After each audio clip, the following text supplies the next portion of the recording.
¿no? Siempre se ha dicho que el fujicerronismo nos gobierna. ¿A estas alturas qué se puede decir? No, en realidad lo que gobierna es la mafia. Hasta ahora sigue gobernando la mafia. Y digamos, lo que se puede decir que ha sido derrotado el sector más repulsivo de la mafia, el grupo más impresentable de la mafia. Ahora, hay otros sectores que pueden romper con la mafia incluso, estando cerca de ella o incluso hasta formando parte de ella en este momento. Pueden romper con ella si se dan cuenta o si llegan a la conclusión de que eso no es conveniente para el país, no es conveniente para ellos, pueden romper.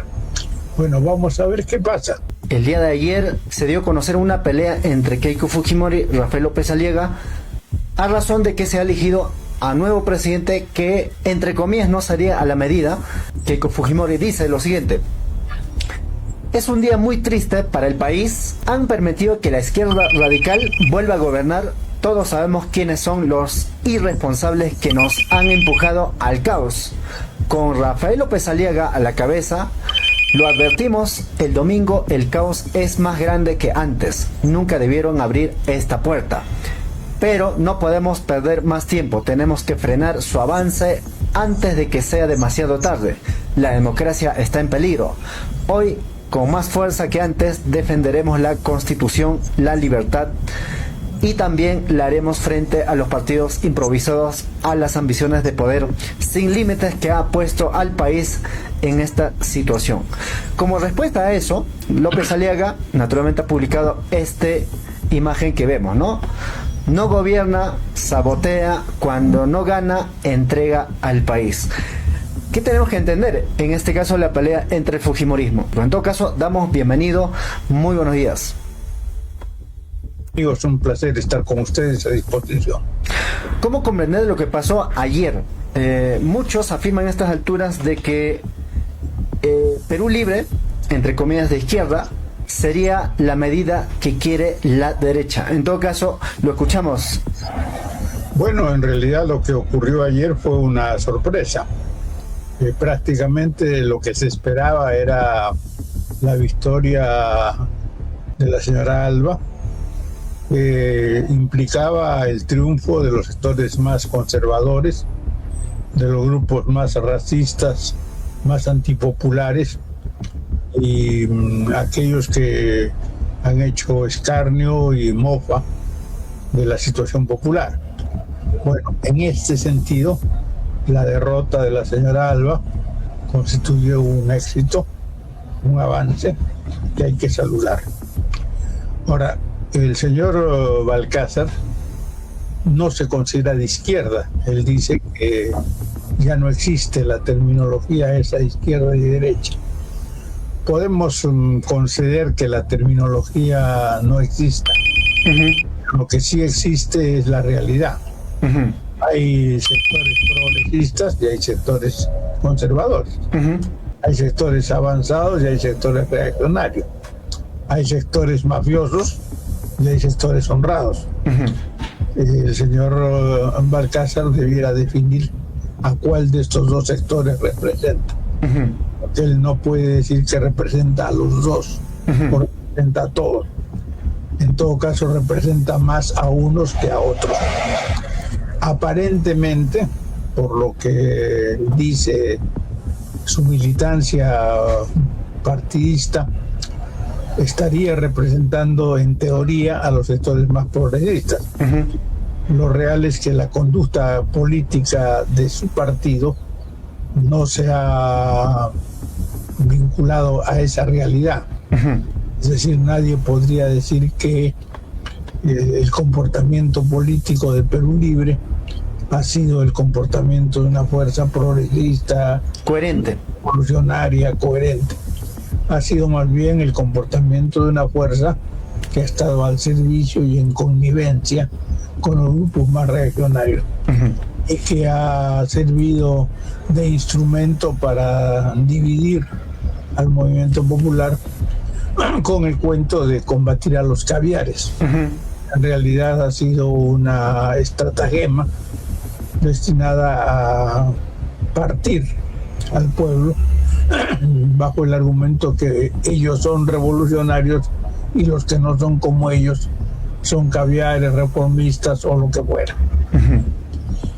Si el señor Balcázar va a mantener esa línea, va a fracasar.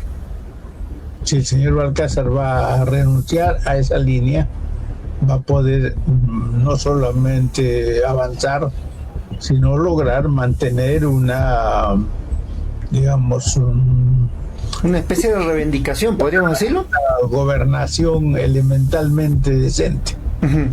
Vamos a ver qué es lo que va a suceder.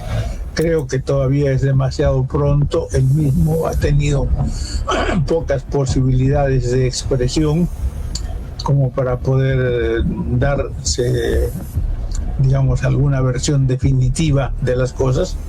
Hay que esperar, pero por lo pronto hay que atenerse a lo que ocurre.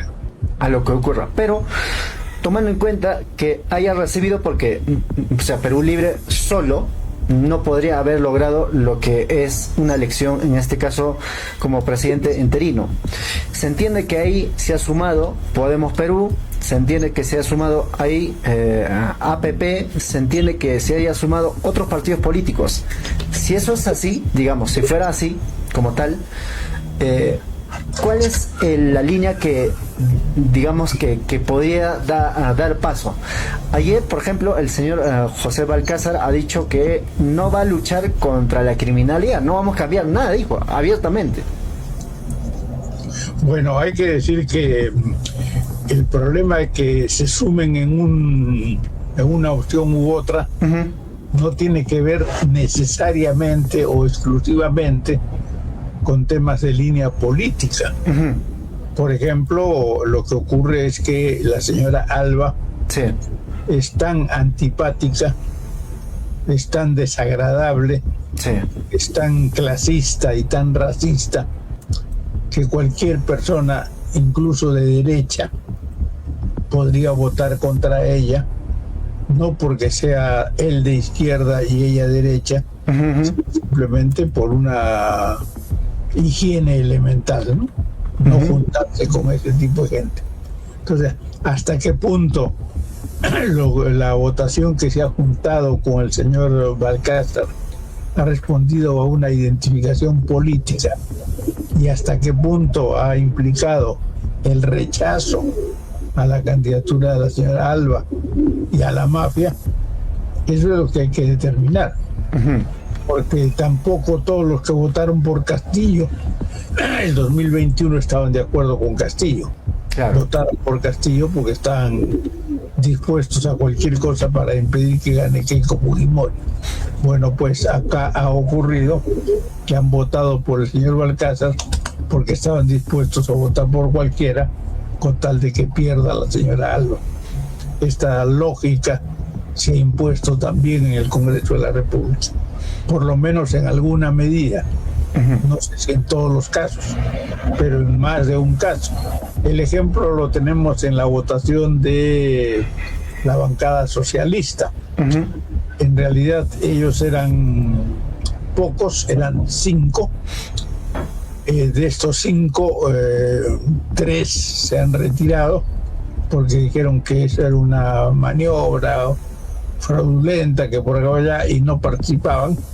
La señora Ruth Luque, el congresista Mercado, la otra congresista más, se han retirado. Dos se quedaron, pero ellos habían obtenido 7 votos. Con lo cual de 7 se fueron 3 y se quedaron 4. La mayoría se quedó. Esos 4, ¿por quién han votado? Probablemente han votado por el señor Balcázar. Entonces, ¿por qué han votado por el señor Balcázar? No porque lo consideraron revolucionario ni progresista, sino simplemente porque pensaron que la tarea era cerrar el paso a la mafia. Y cerrar el paso a la mafia era votar contra la señora Alba. Y además, entendiendo que Mari Carmen Alba fue respaldado abiertamente, ya digamos tardíamente, pero por Fuerza Popular. no solo por fuerza popular, también fue respaldada por el embajador de los Estados Unidos. Ese es otro tema, Claro. Me gustaría que pueda profundizar, pero para cerrar esta parte, hay una pregunta que surge en en este contexto, ¿no? Siempre se ha dicho que el fujicerronismo nos gobierna. ¿A estas alturas qué se puede decir? No, en realidad lo que gobierna es la mafia. Hasta ahora sigue gobernando la mafia. Y digamos, lo que se puede decir que ha sido derrotado el sector más repulsivo de la mafia, el grupo más impresentable de la mafia. Ahora, hay otros sectores que pueden romper con la mafia incluso, estando cerca de ella o incluso hasta formando parte de ella en este momento. Pueden romper con ella si se dan cuenta o si llegan a la conclusión de que eso no es conveniente para el país, no es conveniente para ellos, pueden romper. Bueno, vamos a ver qué pasa. Lo importante es que el golpe principal se ha dado contra el grupo más reaccionario, contra el grupo que merecía recibir ese golpe. Bien, ahora quiero ir a dos temas. Uno es, esto naturalmente ha generado una guerra entre el fujimorismo, porque Rafael López Aliaga es un fujimorista sin Fujimori, Claro. y Keiko Fujimori ya sabemos que es una, digamos, representante directo. Lo leo un tweet, aquí lo tengo, un Twitter que ha publicado la señora, digamos, Keiko Fujimori. Dice lo siguiente: es un día muy triste para el país. Han permitido que la izquierda radical vuelva a gobernar. Todos sabemos quiénes son los irresponsables que nos han empujado al caos. Con Rafael López Aliaga a la cabeza, lo advertimos el domingo, el caos es más grande que antes. Nunca debieron abrir esta puerta. Pero no podemos perder más tiempo. Tenemos que frenar su avance antes de que sea demasiado tarde. La democracia está en peligro. Hoy, con más fuerza que antes, defenderemos la Constitución, la libertad, y también la haremos frente a los partidos improvisados, a las ambiciones de poder sin límites que ha puesto al país en esta situación. Como respuesta a eso, López Aliaga naturalmente ha publicado esta imagen que vemos, ¿no? No gobierna, sabotea, cuando no gana, entrega al país. ¿Qué tenemos que entender en este caso la pelea entre el fujimorismo? No, ahí hay una pelea de fondo que tiene que ver con otra cosa. En realidad no se ha podido percibir suficientemente bien. A ver. Lo que ocurre es que se trata de dos fuerzas, Keiko Fujimori y López Aliaga, que están queriendo demostrar que ellos son el alfil que necesita el gobierno de los Estados Unidos en el Perú. Ellos están esperando que el señor Donald Trump diga: mi candidato preferido en el Perú es fulano o fulana. ¿Por qué? Porque ellos consideran que si eso es así, van a polarizar la votación y van a lograr que con el apoyo de Estados Unidos ganen los comicios que se avecinan. Eso ha sucedido en Honduras, cuando el presidente de los Estados Unidos dijo: el señor fulano es mi candidato, y ese lo han impuesto porque no ha ganado realmente. Han hecho una elección contando votos durante 23 días. Sí. Cada 23 días finalmente lo han proclamado ganador. Y ha habido un fraude escandaloso. Sí. Pero lo han proclamado ganador porque fue el candidato que el señor Trump dijo: ese es mi candidato. Bueno, el señor Trump dijo también que el señor Katz de Chile era su candidato. Sí, Milei. También dijo en Bolivia que el señor Evo Morales y el señor Arce tenían que ser derrotados y que tenía que salir vencedor el candidato de la ultraderecha.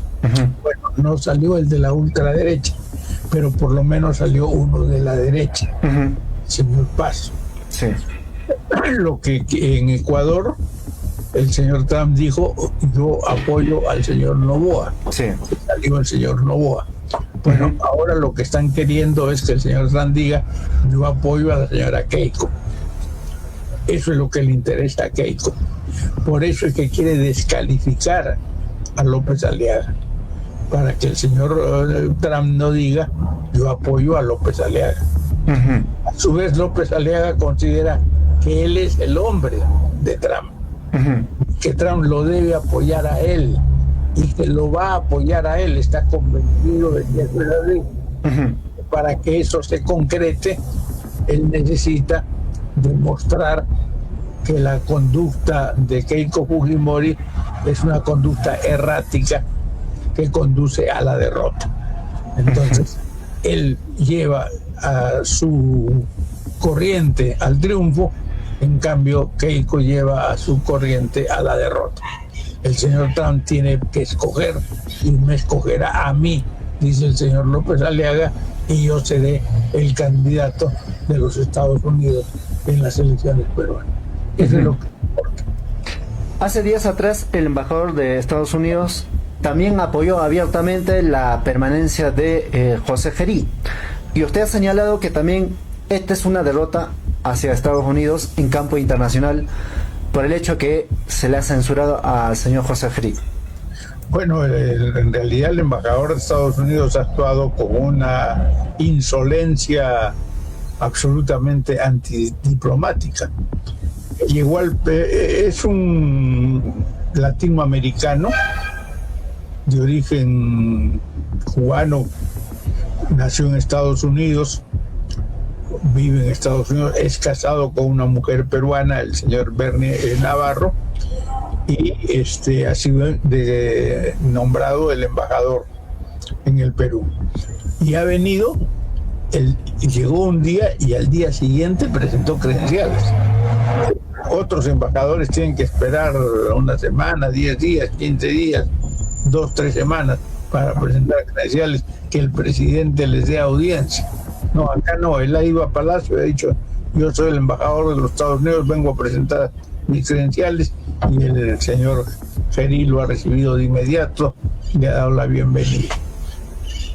Al día siguiente el señor embajador de los Estados Unidos lo ha invitado a almorzar y le ha cambiado el menú, le ha dicho, ya no comas chifa, ahora vas a comer hamburguesas norteamericanas, la comida basura, la comida chatarra, la comida yanqui.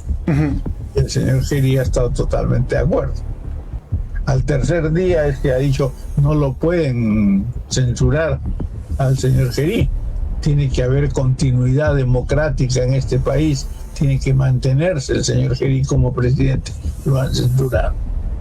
Bueno, pues eso significa que hay resistencia en este país a aceptar la política norteamericana. Hay resistencia porque la opinión ciudadana no se chupa el dedo. Lo que ocurrió en América Latina el 3 de enero es una cosa que no tiene precedentes. Es el secuestro de un jefe de Estado, haciendo abstracción del nombre de las personas. Es el jefe de Estado de un país y la primera dama, que han sido secuestrados y llevados fuera del territorio nacional. Pero además ha sido el bombardeo de lugares estratégicos para Venezuela. Ha habido 100 muertos. Sí. Entre ellos gran parte del equipo de seguridad de ese presidente. Pero además de eso, ha significado la violación de la independencia y la soberanía de los estados. Derecho internacional. El derecho internacional. Bueno, ¿qué es lo que ha dicho el señor Gerí? El señor Gerí ha dicho, bueno, sí se ha violado el derecho internacional, pero bueno, pues algo hay que violar. Bueno, ya sabemos, ¿no? Entonces dice, algo hay que violar pues para cumplir objetivos. Entonces ha justificado esa violación.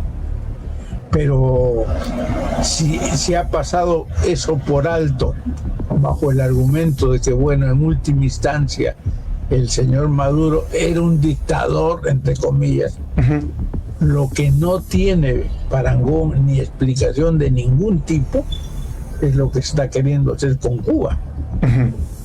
Porque con Cuba no hay ninguna razón. Que Cuba tiene un régimen socialista, lo tiene hace 67 años. Ahora el señor Trump ha descubierto que Cuba es el peligro principal para la seguridad nacional de los Estados Unidos. ¿Quién va a creer que esa pequeña islita del mar de las Antillas sea el peligro principal para la primera superpotencia del mundo? Y además un país bloqueado. Un país bloqueado y un país que tiene tantas dificultades económicas y materiales, que no produce prácticamente nada, que no tiene ninguna posibilidad de desarrollo independiente.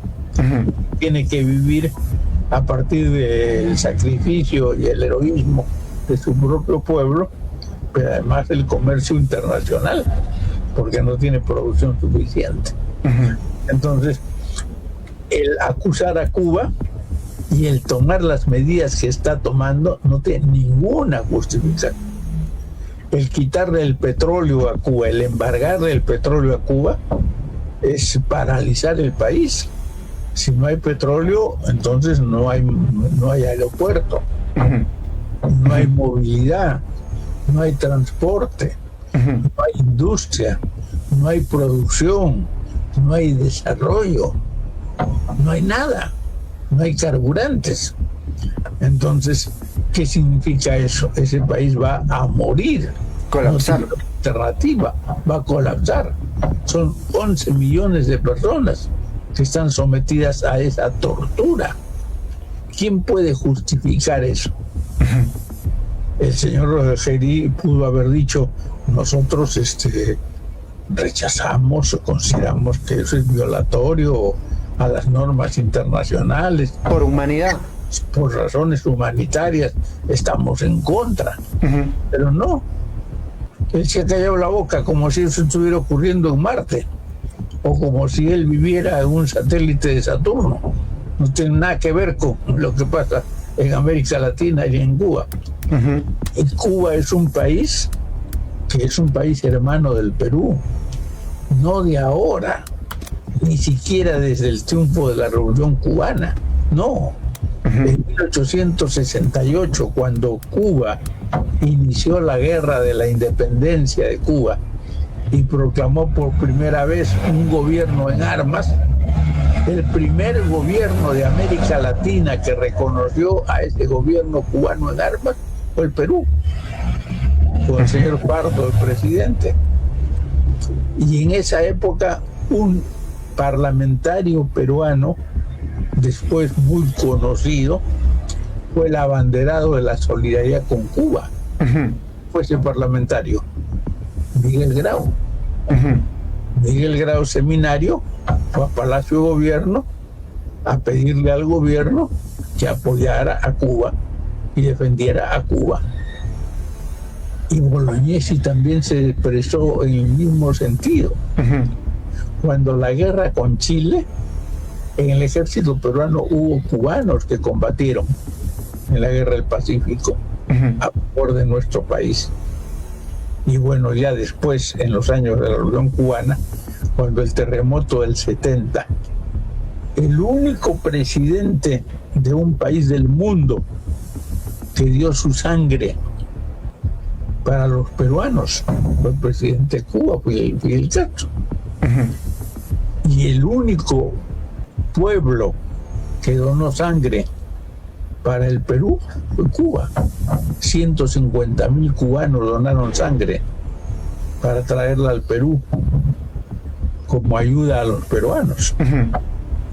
Y bueno, eso no hay que decir gracias, no hay que recordar, no hay que reconocer, hay que olvidar. Cuando el terremoto del 15 de enero del 2007 en Pisco, Cuba ayudó. Y cuando el COVID, Cuba envió brigadas médicas cuando no teníamos nada, ni siquiera vacunas. Y cada vez que ha sido necesario pedir ayuda en brigadas médicas, Cuba nos ha enviado brigadas médicas. Pero no solo eso, sino que Cuba nos ha formado más de 2,000 médicos jóvenes peruanos que han estudiado en Cuba y se han graduado en Cuba como médicos y que ejercen la medicina en el Perú actualmente. Entonces, ¿qué? ¿Cuba es un país enemigo? ¿Es un país rival? ¿Es un país que merece nuestro repudio?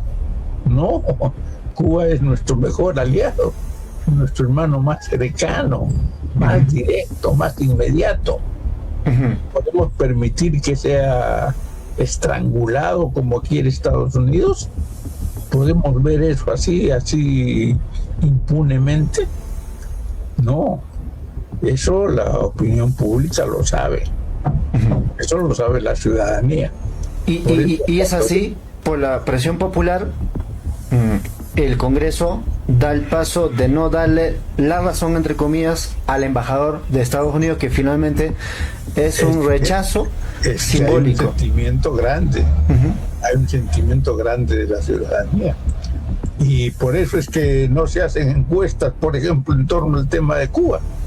Porque si usted le pregunta a la gente si están de acuerdo con que estrangulen a Cuba, le van a decir que no.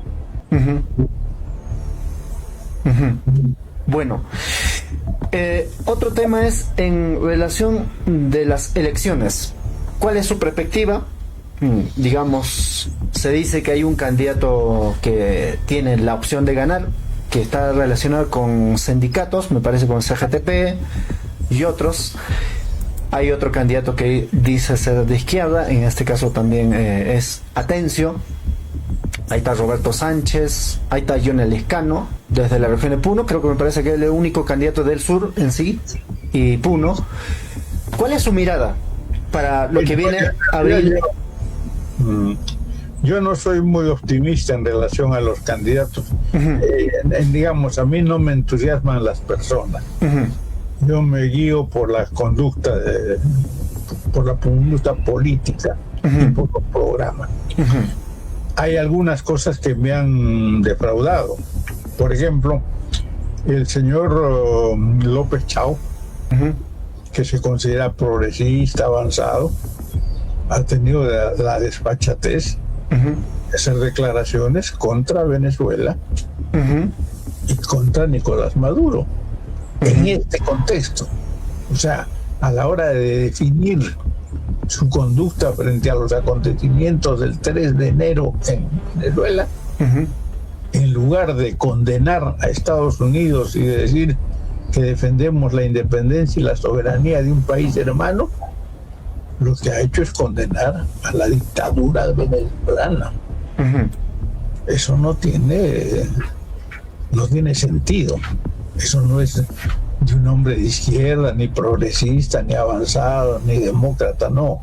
Es simplemente de alguien que dice eso porque cree que le es contraproducente decir otra cosa, que va a perder votos si apoya a Venezuela.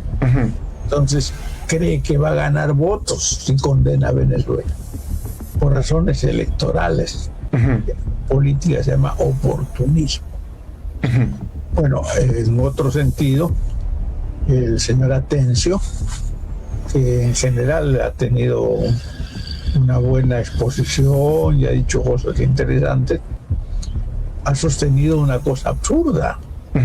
Ha dicho, entre otras cosas, que para combatir la delincuencia, en su gobierno va a crear escuadrones de aniquilamiento. Eso es una cosa absolutamente descabellada. Tipo Alan García o Fujimori. Claro, eso es la guerra sucia en su máxima expresión. Él dice, vamos a detectar a los 500 mejores policías y los vamos a convertir en integrantes de escuadrones de aniquilamiento.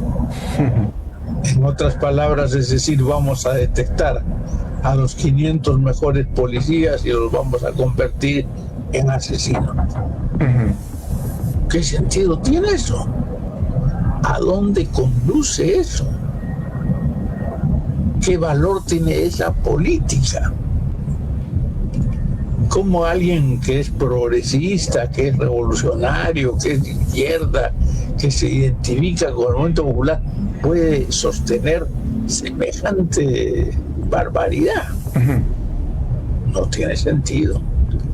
Yo creo que realmente hay mucha improvisación, hay mucha debilidad ideológica y política, hay mucho oportunismo, porque también en el caso del señor Atencio ha jugado el mismo pastor. Él ha pensado que si yo hablo de aniquilar a los delincuentes, voy a ganar votos. En cambio, si no quiero aniquilar a los delincuentes, voy a perder votos. Entonces yo hablo en función de lo que electoralmente creo que me conviene. Y eso no tiene sentido. Eso es oportunismo puro y duro. Y demagogia. Que marcarlo a fuego es demagogia pura. Bueno, al margen de eso, yo pienso que la derecha está muy dividida, que hay hasta 6 o 7 candidatos de la derecha que se van a dividir a prorrata, que el esfuerzo principal de la derecha es levantar la candidatura de López Aliaga, que el gobierno de Estados Unidos va a jugarse por eso, que la suerte de Keiko Fujimori yo creo que ya está echada, ya está perdida. Claro que pueden jugar una alternativa que sería la más riesgosa, la más peligrosa y la más nefasta, que sería lograr que en primera vuelta la máxima votación la saque López Aliaga y la segunda votación la saque Keiko Fujimori. Podría ocurrir, muy eventual y muy improbable, pero podría ocurrir, para colocar al país ante la disyuntiva de escoger entre López Aliaga y Keiko Fujimori. En ese caso va a haber caos en el país. No tiene perdón de Dios, como se dice. Así es. Pero creo que lo natural es que haya un candidato de la derecha y un candidato que represente más o menos al movimiento popular, que sea el otro que pase a la segunda vuelta. Y bueno, pues a la hora que haya esas dos alternativas, hay que escoger por el candidato que represente al movimiento popular. No será el que nosotros querramos, o no dirá lo que nosotros queremos, o no necesariamente sostendrá las posiciones más correctas. Dirá también barbaridades. Claro. Bueno, hay que luchar desde abajo, desde el movimiento popular, para que el movimiento popular tenga fuerza propia, independencia y capacidad de lucha. Pueda organizadamente, desde el punto de vista moral, de clase, política y socialmente hablando, enrumbar a ese gobierno por un derrotero que responde a los intereses del país. Hay un factor que quisiera preguntarle, es en relación de lo que hemos visto en el periodo 2022-2023. Como sabemos, en el sur hubo masacres en el gobierno de Dina Boluarte, respaldado por gobierno, digamos, Keiko Fujimori, ya sabemos que el pacto mafioso. En Ayacucho, en Pichanaki, en Andahuaylas, en Cusco, en Puno, con mayor fuerza. A partir de eso, los familiares de las víctimas, de alguna u otra manera, entendieron que es importante organizarse y, claro, han formado asociaciones en cada región para de esa manera conjuntamente demandar justicia. Y desde nuestra perspectiva, como comunicadores que también viajamos varios puntos, entendíamos que era importante la participación de ellos en la política, porque hay experiencias como por ejemplo el caso Cantuta, Barrios Altos y otros, han esperado la justicia y hasta ahora algunos no encuentran, incluso ya han fallecido. En ese contexto, los familiares también dan el paso, pero para lo cual ninguno de los partidos políticos los ha invitado para que ellos puedan ser parte de ese proceso. Y Oh, sorpresa, se ha dado a conocer en este caso que en la región de Puno, particularmente con Johnny Lescano, están apostando a ir a, digamos, dar batalla en este terreno, que es en este caso para diputado nada más, ¿no? En este caso en la región de Puno, y entiendo que es en representación de los familiares de las víctimas. ¿Qué impacto tendría en este caso en la candidatura de Johnny Lescano con la participación y el respaldo que tendría de los familiares de las víctimas?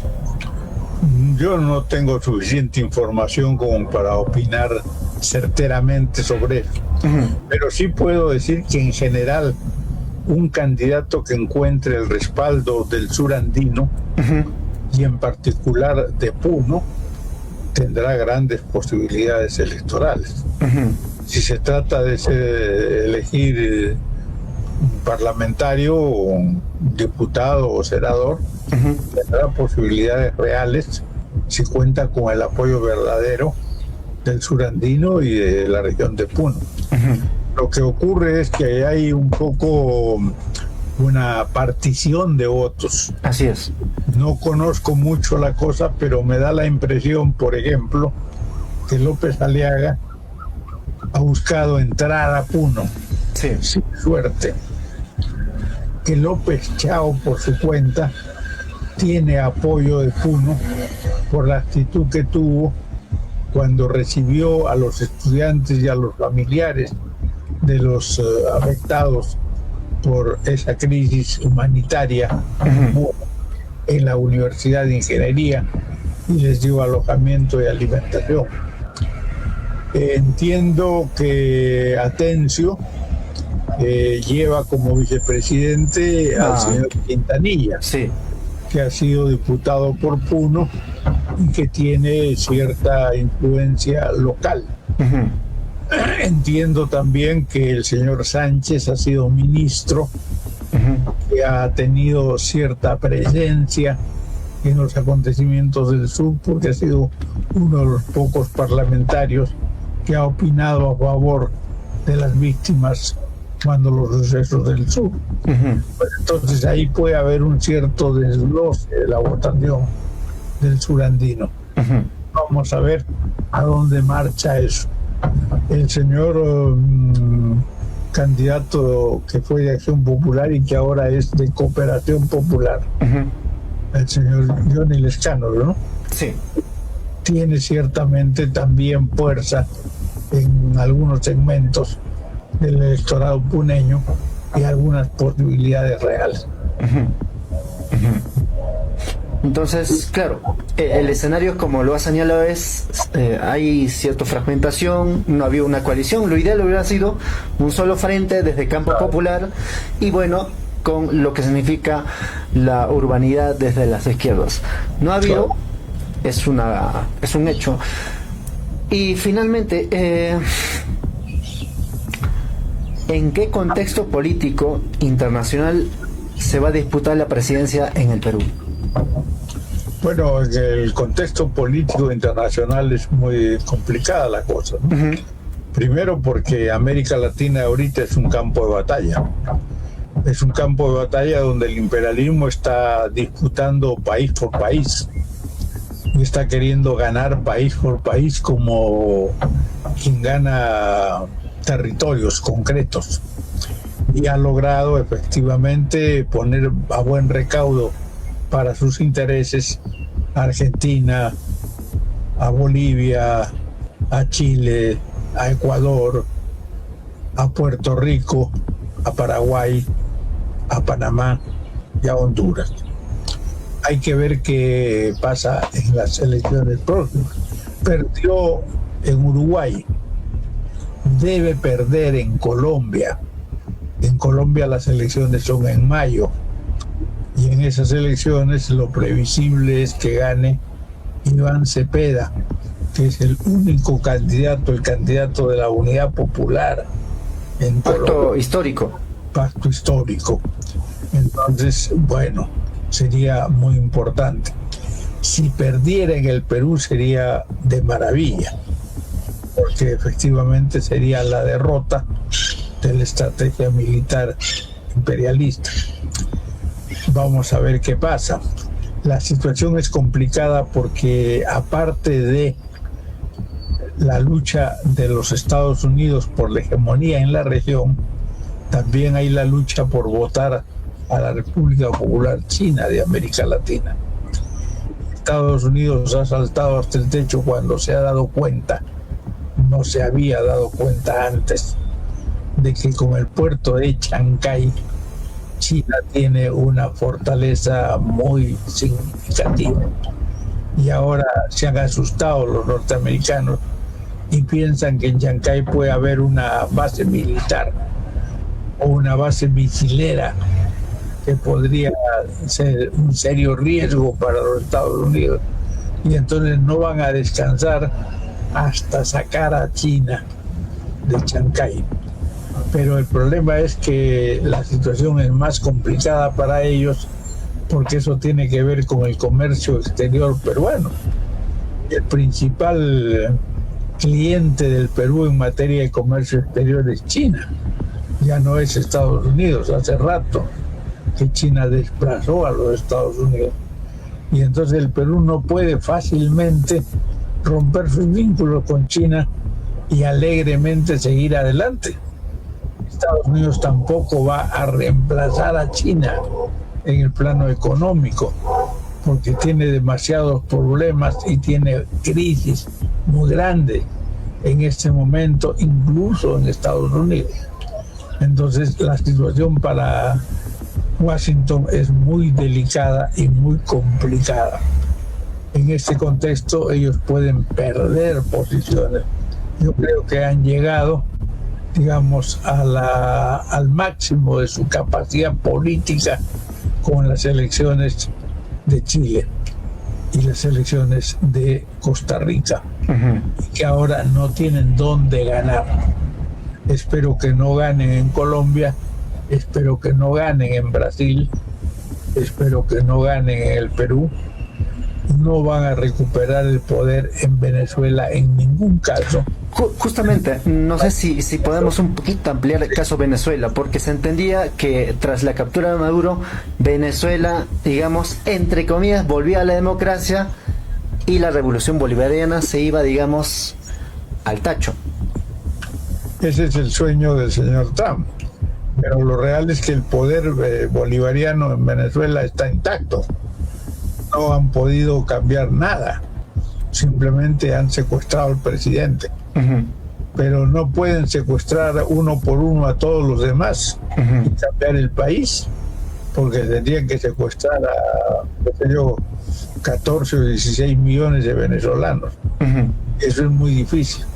Entonces no están en capacidad de modificar la correlación de fuerzas de Venezuela. Tendrían que atacar militarmente a Venezuela e imponer un régimen de terror contra el pueblo.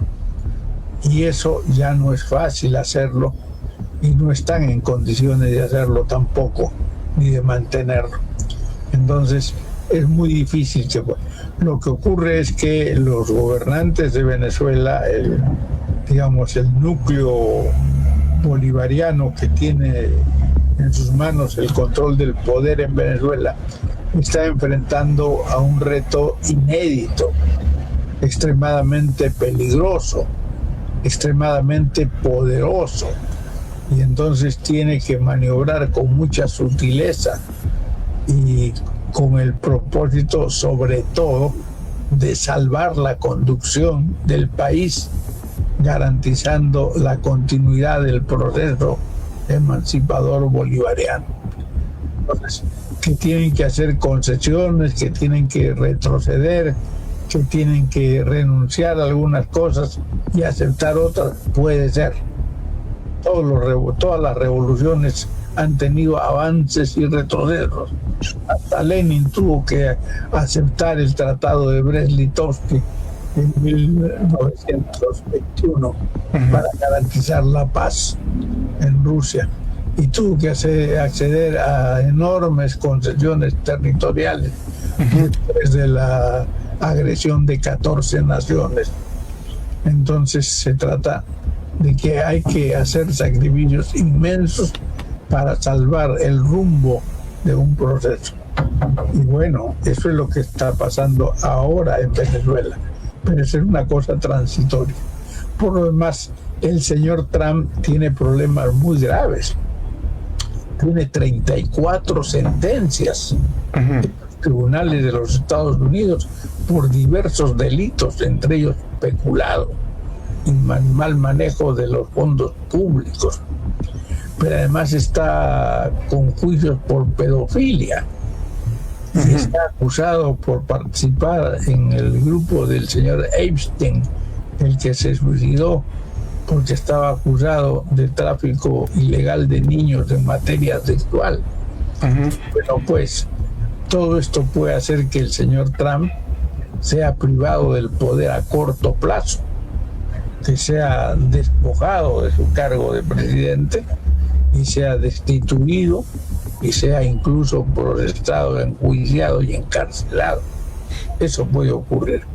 Y entonces el gobierno de Estados Unidos va a tener que variar su política, va a tener que cambiar su rumbo, porque no va a poder mantener esa orientación guerrerista, de odio y de enfrentamiento, que es la que despliega el señor Trump.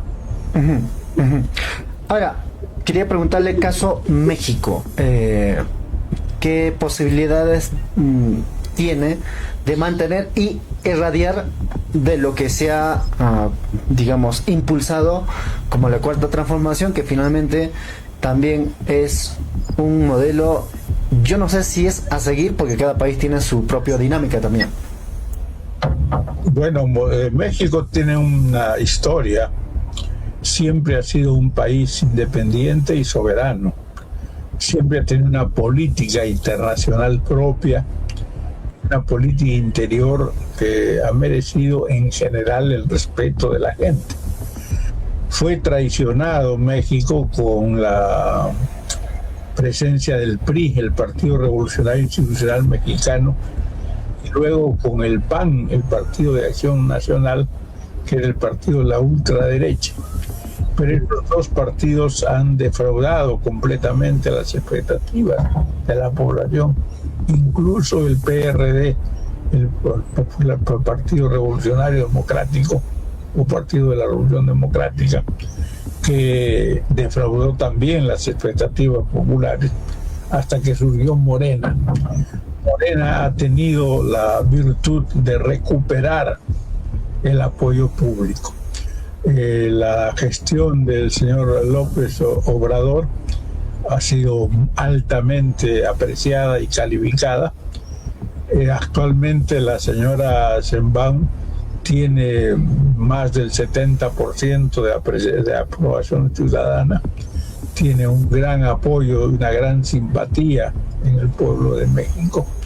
Y el pueblo de México además tiene recuerdos y memoria, porque sabe perfectamente que es cierto aquello que se decía en su momento, que la tragedia de Estados Unidos es haber nacido muy lejos de Dios y muy cerca de los Estados Unidos. Claro. Y entonces efectivamente se sienten amenazados por Estados Unidos, pero cada vez más dispuestos a enfrentarse a Estados Unidos, porque se dan cuenta que no solamente ellos se enfrentan, sino que América Latina se enfrenta también en defensa de la soberanía de sus estados.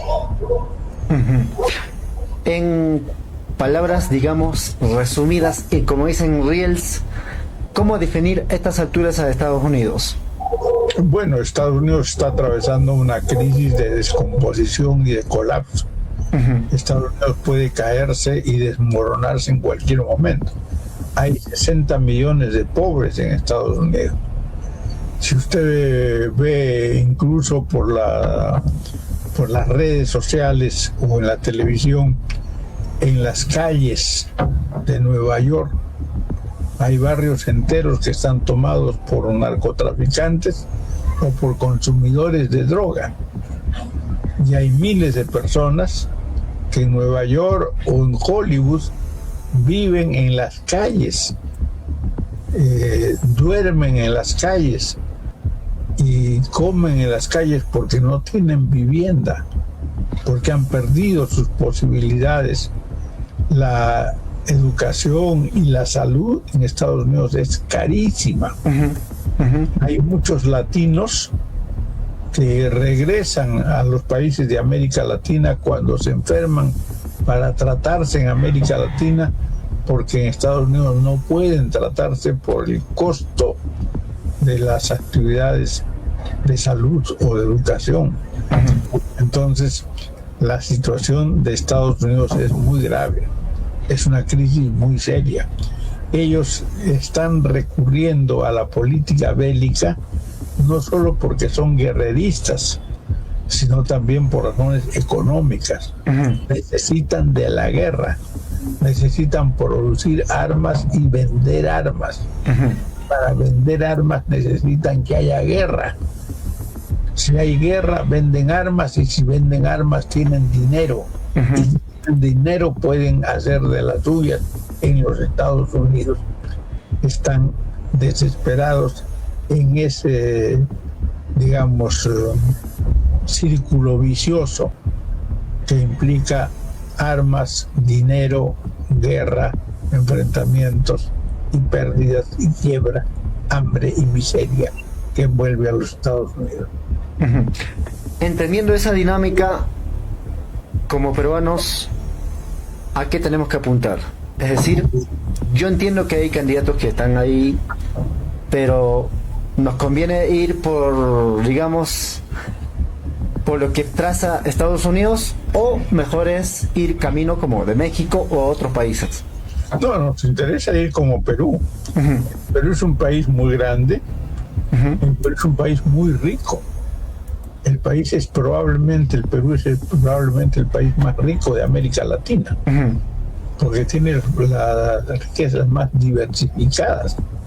Acá tenemos oro, tenemos plata, tenemos cobre, tenemos petróleo, tenemos litio, tenemos las aguas de la cuenca hidrográfica del Amazonas. Agua dulce. Tenemos agua dulce, tenemos, digamos, una gran biodiversidad, tenemos el mar, que es uno de los más ricos mares de América Latina.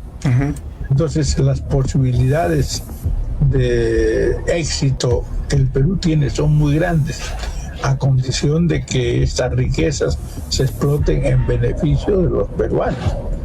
Es decir, si hay una política de corte patriótico, nacionalista, que responda realmente a los intereses nacionales, el Perú tiene garantizadas sus posibilidades de desarrollo.